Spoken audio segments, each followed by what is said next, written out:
Today we're talking about something that affects us all: higher taxes. Whether you're self-employed, invest a lot, or own property, this topic is crucial. So let's break down what's going on with these proposed tax increases and what it means for you.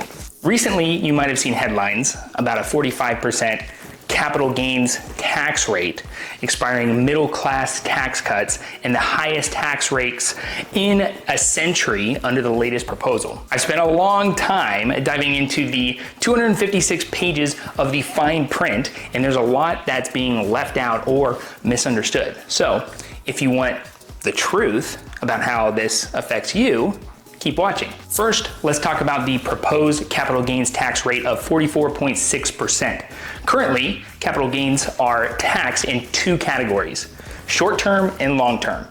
Short-term capital gains are taxed as ordinary income, while long-term gains have favorable tax rates. If you hold an investment for over a year, you could pay as little as 0% to 20% depending on your income.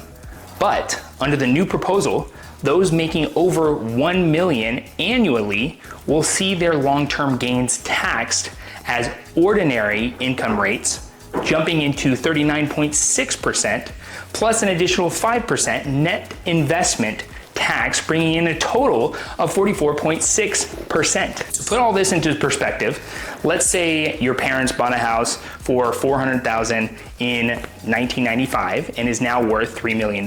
If they decide to sell, they'd pay taxes on $2.1 million of profit.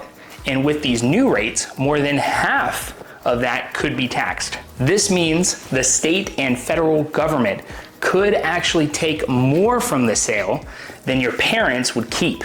Another significant change is the proposed increase in the top federal income tax rate from 37% to 39.6% for those making over $400,000 annually.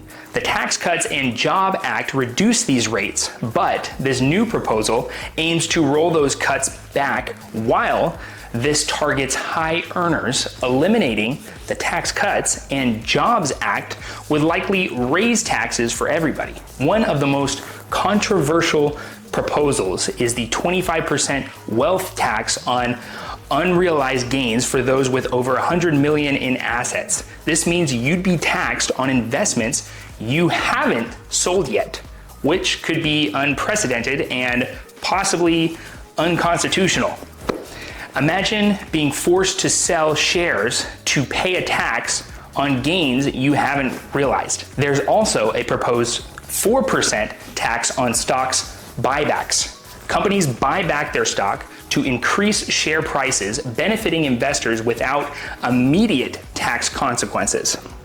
This tax aims to push companies to reinvest their businesses instead. However, it might not work as intended, as companies often prefer buybacks when they have excess profits. Additionally, there's a proposal to increase the corporate tax rate from 21% to 28%. While this isn't as high as the pre-2017 rate 35%, it could lead to higher consumer prices, lower wages, or reduced share buybacks, impacting stock performance. Some other changes include 1.2% increase in Medicare tax for those making over $400,000, required withdrawals from retirement account over $10 million, and forgiveness of student loans for certain incomes.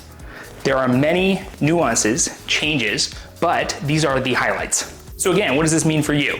If you're a high earner, investor, or business owner, these changes could significantly impact your finances. For everyone else, the broader economic effect could still touch your life, from higher prices to changes in job markets. My advice: plan for the long term and stay informed about these proposals as they evolve.